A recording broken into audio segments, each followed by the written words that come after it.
नमस्कार, राष्ट्रपोस्ट से मैं पवन केसवानी। पिछले दिनों छत्तीसगढ़ की औद्योगिक नगरी भिलाई के सेक्टर 6 इलाके का मैंने एक वीडियो बनाया, सोशल मीडिया में अपलोड किया। वो वीडियो ट्रेंड करने लगा।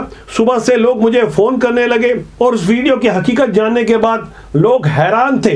दरअसल ये पूरा विषय वक्फ बोर्ड को मिले हुए असीमित अधिकारों से जुड़ा हुआ है, लैंड जिहाद से जुड़ा हुआ है, ऐसी करोड़ों की संपदा जिस पर अवैध कब्जा हो रहा है। जिस वक्त मैं विश्लेषण कर रहा हूं तब देश में एक नया नैरेटिव फैलाया जा रहा है कि वक्फ बोर्ड की ताकत को कमजोर कर नरेंद्र मोदी मुसलमानों को कमजोर करने जा रहे हैं, मुसलमानों का अधिकार छीनने जा रहे हैं। दरअसल हाल में ही मोदी कैबिनेट ने जो फैसला लिया है, वक्फ बोर्ड को 1995 में नरसिम्हा राव सरकार के दौरान मिले हुए असीमित अधिकारों को कम करने की बात हुई है। उन सारी बातों को जानने समझने से पहले आप देखिए वो वीडियो जिसकी मैं चर्चा कर रहा हूं। ये नज़ारा है भिलाई के सेक्टर 6 का, जैसे कि इसमें लिखा हुआ है सड़क नंबर 35-36 के मध्य मैदान में ये मदरसा बना हुआ है, मदरसा दारुल राहत आलिमा।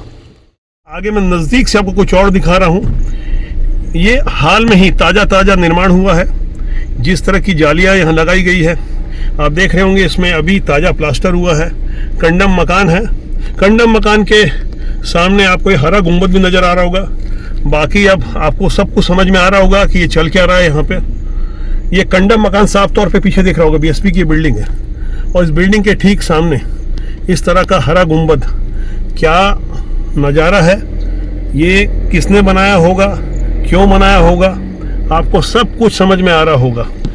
ऐसी ही बातों को हमें समझना है। ये कंडम मकान किस तरह से मकान पूरे कंडम है। सेक्टर 6 सड़क 36 भिलाई सेक्टर 6।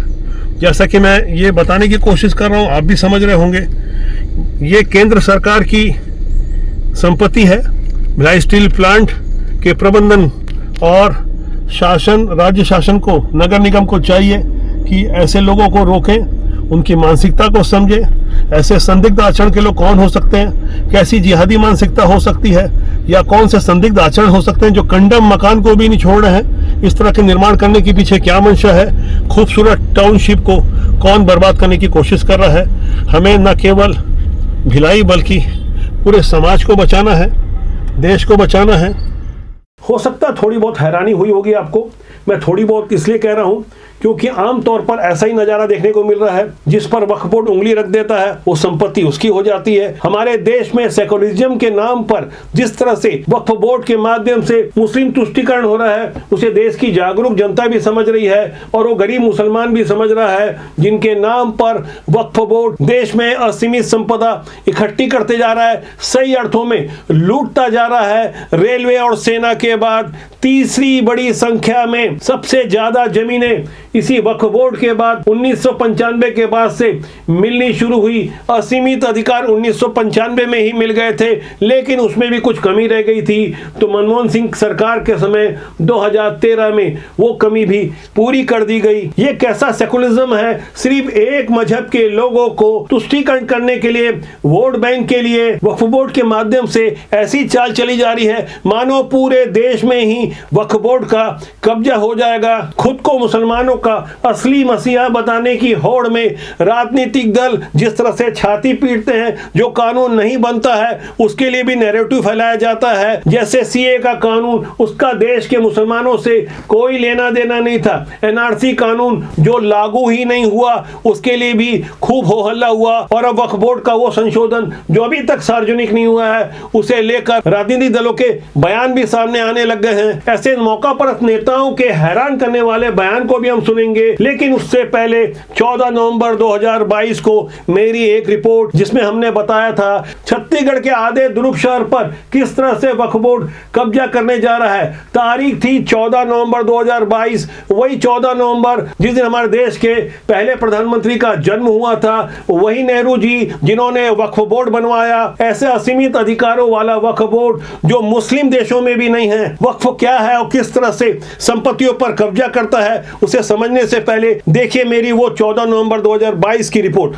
छत्तीसगढ़ के दुर्ग की वैसी एक तस्वीर दिखा रहा हूं जैसे कि आपने तमिलनाडु के त्रिची में देखी थी। त्रिची के उस बेबस किसान राजगोपाल की तरह छत्तीसगढ़ के दुर्ग के भी लोग परेशान हैं। उनकी पुश्तैनी जमीनों को, सैकड़ों साल पुरानी जमीन को वक्फ बोर्ड ने अपना बता दिया है। तहसीलदार ने नोटिस जारी किया है। ये नोटिस की कॉपी मैं आपको दिखा रहा हूं जो मेरे हाथ में है। ये नोटिस जारी किया गया है 21 अक्टूबर 2022 को, जिसमें साफ तौर पर तहसीलदार दुर्ग ने एक उद्घोषणा जारी की है जिसमें उसने बताया है कि अनूप कुमार पिता व्यास नारायण और गणेशु राम पिता भूखऊ राम साहू, इसके अलावा गोविंद लाल और हर्षवर्धन और जितेंद्र सिंह गुप्ता पिता धर्मपाल गुप्ता के नाम जो दर्ज जमीन है वह वक्फ बोर्ड की है। वक्फ बोर्ड ऐसा दावा कर रहा है। ये वक्फ बोर्ड वाले लोग को इन लोग सब फ्री में ये दे रहे हैं क्या? वो वक्फ बोर्ड ही खाली इनका क्या वोटर है और वोटर के चलते इन लोग हम हिंदुओं को मसल रहे हैं। हमारे हक को छीन के इनको कैसे दिया जा रहा है? ये बिल्कुल गलत है। जब बंटवारा हो गया, उनको उनका पाकिस्तान मिल गया तो भारत में काहेगा वक्फ बोर्ड? और वक्फ बोर्ड है मुसलमानों के लिए काम करता है तो मुसलमानों की संपत्ति पे दावा करे, हिंदुओं की संपत्ति पे दावा कर रहा है। ये पूरे विश्व में ऐसे काले कानून कहीं नहीं बने हैं, लेकिन भारत में ही क्यों सुनियोजित तरीके से बनाया जा रहा है, इसका पूरा विरोध होगा। 2014 तक देश में सोनिया गांधी के रिमोट से चलने वाली मनमोहन सिंह की सरकार थी। चुनाव की आचार संहिता लगने के एक दिन पहले वक्फ बोर्ड के नाम पर दिल्ली की 123 संपत्तियों को वक्फ बोर्ड के नाम पर कर दिया गया। इतनी बड़ी साजिश, इतना बड़ा धोखा देश के साथ किया गया। इतना ही नहीं, अब आगे आपको जानकर और भी हैरानी होगी किस तरह से वक्फ बोर्ड धीरे धीरे पूरे भारत पर कब्जा करने की तैयारी कर रहा है। दिल्ली के बाद सबसे चर्चित उदाहरण है तमिलनाडु के एक गांव का, जिस गांव में 1500 साल पुराना एक मंदिर था। रिकॉर्ड में लिखा गया गांव की पूरी जमीन वक्फ की संपत्ति है। इसका खुलासा तब हुआ जब गांव का एक व्यक्ति अपनी जमीन बेचने की कोशिश करता है और उसे कहा गया कि वक्फ बोर्ड से आप एनओसी लेकर आओ। जिस गांव में 1500 साल पुराना हिंदू मंदिर है, अब आप सोच रहे होंगे कि इस्लाम के जानकार भी बताते हैं करीब 1400 साल पहले ही इस्लाम का प्रचार प्रसार शुरू हुआ, तो ऐसे में 1500 साल पुराना मंदिर भला वक्फ बोर्ड का कैसे हुआ? ऐसे ही कई अजीबोगरीब उदाहरण हैं। 2021 में सूरत म्युनिसिपल कॉर्पोरेशन की बिल्डिंग इसलिए वक्फ बोर्ड के नाम पर करने की तैयारी कर ली गई क्योंकि बताया गया कि ये तो शाहजहां की संपत्ति थी। हद तो तब हो गई जब 2018 में सेंट्रल सुन्नी वक्फ बोर्ड ने ताजमहल पर अपना दावा ठोक दिया। हो सकता है इतना जानने समझने के बाद थोड़ी हैरानी आपकी बड़ी होगी, लेकिन हैरान होने के कुछ और बड़े कारण आपके पास अब भी हैं। यहां समझना होगा किस तरह से कांग्रेस के शासनकाल में वक्फ बोर्ड को न केवल खाद पानी दिया जाता रहा बल्कि असीमित अधिकार दिए जाते रहे जो किसी और धर्म के लिए नहीं है। न तो हिंदुओं के लिए है, न सिखों के लिए है, न बौद्धिस्ट के लिए है, न पारसी के लिए है, न जैनियों के लिए है, न ईसाइयों के लिए, तो सिर्फ मुसलमानों के लिए ऐसे अधिकार वक्फ बोर्ड को क्यों दिए गए? भाई ये कैसा सेकुलरिज्म है? आपको समझना होगा सेकुलरिज्म के नाम पर जिस तरह से 1976 में संविधान की मूल भावना के विपरीत जाकर इंदिरा गांधी ने आपातकाल के दौरान चुपके से धर्मनिरपेक्ष शब्द संविधान में डाल दिया। दरअसल अंबेडकर की अध्यक्षता में बनाए हुए उस कानून की मूल भावना में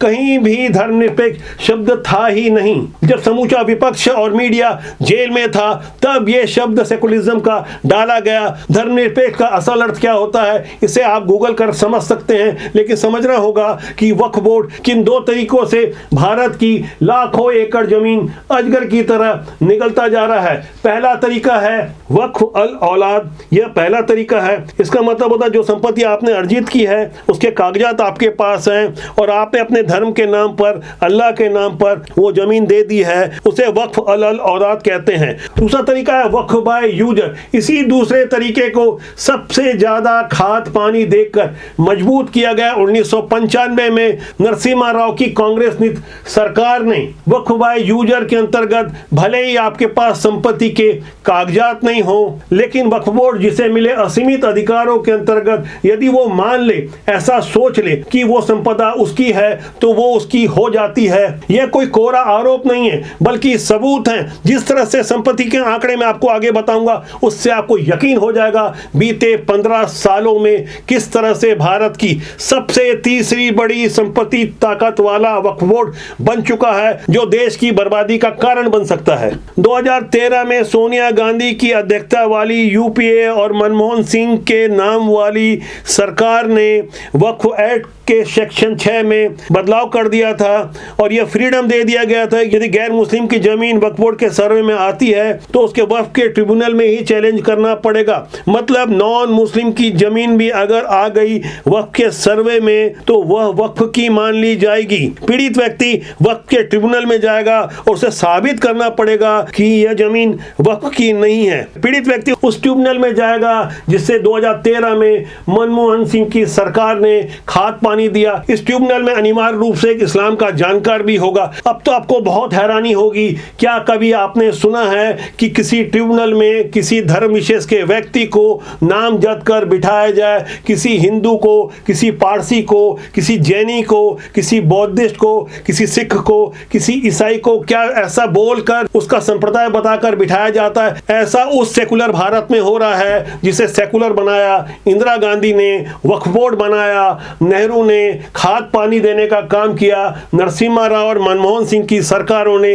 अब तो आपको समझ में आ गया होगा हमारे देश में तुष्टीकरण का खुला खेल किस तरह से चलता आ रहा है। अब मैं आपको और ज्यादा हैरान होने का कारण बताने जा रहा हूं, आंकड़े बताने जा रहा हूं। उससे पहले एक वीडियो जो भिलाई के एक सरकारी स्कूल का है जिसकी अधिकांश सरकारी जमीन पर कब्जा कर मुस्लिम कॉम्प्लेक्स और अब मस्जिद बना दी गई है, जिसकी शिकायत खुद मैंने अपनी एनजीओ के माध्यम से अक्टूबर 2022 में की थी। उसकी एक वीडियो हमने अपने एक सहयोगी चैनल बिगुल न्यूज में जनवरी 2023 में प्रसारित किया था। तब कुछ मुस्लिम समुदाय के लोगों ने हमारे विरुद्ध प्रदर्शन किया था। हम डंके की चोट पर आज भी पुराना वीडियो और आज की तारीख का भी वो वीडियो, तब आप देखिए सरकारी स्कूल की जमीन पर किस तरह से एक दुकान बनी थी, कब्जा था तब भी, लेकिन अब तो पूरा का पूरा कॉम्प्लेक्स बनकर तैयार हो गया है। मैं दोनों ही वीडियो आपको दिखा रहा हूं। पहले जनवरी 2023 का वीडियो देखिए और 1.5 साल बाद यानी आज की तारीख का वीडियो देखिए।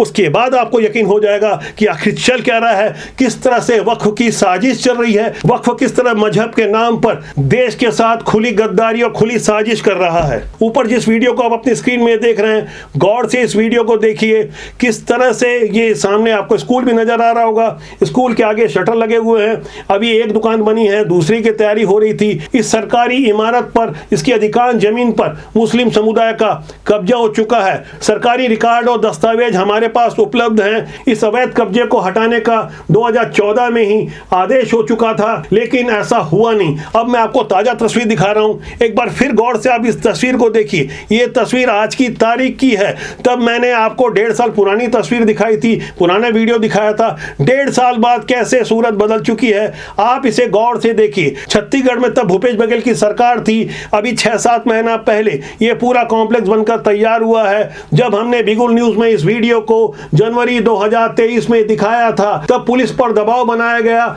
हमारे विरुद्ध कानूनी कार्रवाई की जाए, लेकिन हम सच के साथ थे। ईमानदारी से हमने कागजात साथ में रखे थे। हमने पुलिस को भी बयान दिया, न हम डरेंगे न हम झुकेंगे, सच के साथ अड़े रहेंगे, देश के साथ गद्दारी नहीं होने देंगे। गरीब बच्चों के स्कूलों पर अवैध कब्जा करने वालों को मैं खुली चुनौती देता हूं। हम सच्चाई के साथ सच को दिखाएंगे और जिस तरह से अवैध कब्जा किया गया है उसे हटना ही होगा, हटाना ही होगा। सिस्टम को आगे आना होगा, कानून का पालन होना चाहिए। गरीब बच्चों के हक की जमीन भला कौन छीन सकता है और कौन है जो ऐसे लोगों को खाद पानी दे रहा है? ये इकलौती तस्वीर नहीं है। मैं आपको आगे भी कुछ और इससे ज्यादा हैरान करने वाले वीडियो दिखाऊंगा। उससे पहले हमें समझना होगा वक्फ बोर्ड किस तरह से भारत में अपनी संपत्तियां इकट्ठा करते जा रहा है। मौजूदा हालात में वक्फ बोर्ड के पास इतनी जमीन है जितना कई देशों के पास भी नहीं है। एक अनुमान के मुताबिक वक्फ बोर्ड के पास इस वक्त 3804 स्क्वायर किलोमीटर जमीन है, जबकि मॉरिशस के पास 2040 स्क्वायर किलोमीटर की जमीन है, बहरीन के पास 760 स्क्वायर किलोमीटर जमीन है, सिंगापुर के पास 719 किलोमीटर जमीन है, मालदीव के पास 298 स्क्वायर किलोमीटर जमीन है। इस तरह से देश में सेना और रेलवे के पास सबसे ज्यादा जमीन वक्फ बोर्ड के पास है। ऐसा तब हुआ जब 1995 और 2013 में वक्फ बोर्ड को असीमित अधिकार दे दिए गए। जब वक्फ का गठन हुआ था तब कुल 52,000 संपत्तियां थी। 2009 में ये बढ़कर 3 लाख हो गई और उसके 15 साल बाद जो हुआ उसे सुनने के बाद आपको और ज्यादा हैरानी बढ़ने वाली है। इन 15 सालों में इन 3 लाख से बढ़कर 8,72,000 तक संपत्तियां पहुंच गई है। जमीन भी उनकी 4 लाख एकड़ से बढ़कर करीब 9 लाख एकड़ तक हो गई है। मतलब डबल से भी ज्यादा इन 15 सालों में सिर्फ इसलिए हो गई क्योंकि वक्फ बोर्ड को असीमित अधिकार दे दिए गए। अब ऐसे में सवाल उठता है, ऐसे वक्फ बोर्ड से रेवेन्यू कितना मिलता है? तो मैं आपको बता दूं, महज 200 करोड़ रुपए। और इस वक्फ का गठन ही किया गया था गरीब, गुर्बत और जरूरतमंद लोगों की मदद करने के लिए। लेकिन ऐसा हो नहीं रहा है। गरीब मुसलमानों का तो हित नहीं हो रहा है, बल्कि कुछ रसूखदार और प्रभावशाली लोग भारत की बहुमूल्य संपदा का दुरुपयोग कर रहे हैं। मजहब के नाम पर ऐसा खुला खेल, ऐसा पक्षपात किसी मुस्लिम देश में भी नहीं होता जैसा भारत में हो रहा है। यही कारण है कि मोदी सरकार वक्फ बोर्ड की ताकतों को सीमित करने जा रही है, जबकि सोशल मीडिया में यह मांग लंबे समय से उठ रही है वक्फ बोर्ड खत्म कर दिया जाए, इसके कानून हटा दिए जाए, क्योंकि पहले से जागरूक हो चुकी जनता की यह मांग है। भारत यदि वाकई सेकुलर है तो किसी मजहब विशेष के लिए ऐसा पक्षपात क्यों और क्यों दोयम दर्जे का व्यवहार अन्य धर्म के साथ किया जा रहा है? ऐसी बातों को समझने के लिए आपको छत्तीसगढ़ के औद्योगिक शहर भिलाई के हृदय स्थल नगर घड़ी चौक की तस्वीर दिखा रहा हूं, जहां राष्ट्रीय राजमार्ग के किनारे एक मजार का निर्माण कर दिया गया है, जिसके कारण पूरा का पूरा एक सर्विस लेन, एक रोड को रोक दिया गया है। आवागमन बंद हो गया है। निजी पार्किंग के लिए लोग सरकारी सड़क का सिर्फ इसलिए उपयोग कर रहे हैं क्योंकि सामने मजार बनी हुई है। और मैं आपको बता दूं, जिस जगह मजार बनी है उसके आगे चौक में लक्ष्मी मेडिकल नामक एक स्थल है, वहां हनुमान जी का मंदिर हुआ करता था। 2004 में शासन ने आग्रह किया तो वहां प्राण प्रतिष्ठित हनुमान जी का मंदिर वहां से हटाकर आगे ले जाया गया। लेकिन जिस तरह से तुष्टीकरण का खेल चल रहा है, सुपेला चौक अर्थात घड़ी चौक की यह तस्वीर आपको देखनी चाहिए। भिलाई छत्तीसगढ़ की यह तस्वीर है जहां एक पूरी सड़क ही रोक दी गई है। ऐसी और भी कई तस्वीरें हैं। जिस घड़ी चौक पर यह रोड बाधित हो रहा है उसके आगे एक रेलवे का अंडरब्रिज है, वहां से भिलाई इस्पात संयंत्र की संपदा आती है। वहां एक मस्जिद है, मस्जिद के बाजू में लगी हुई पेट्रोल पंप से लगी हुई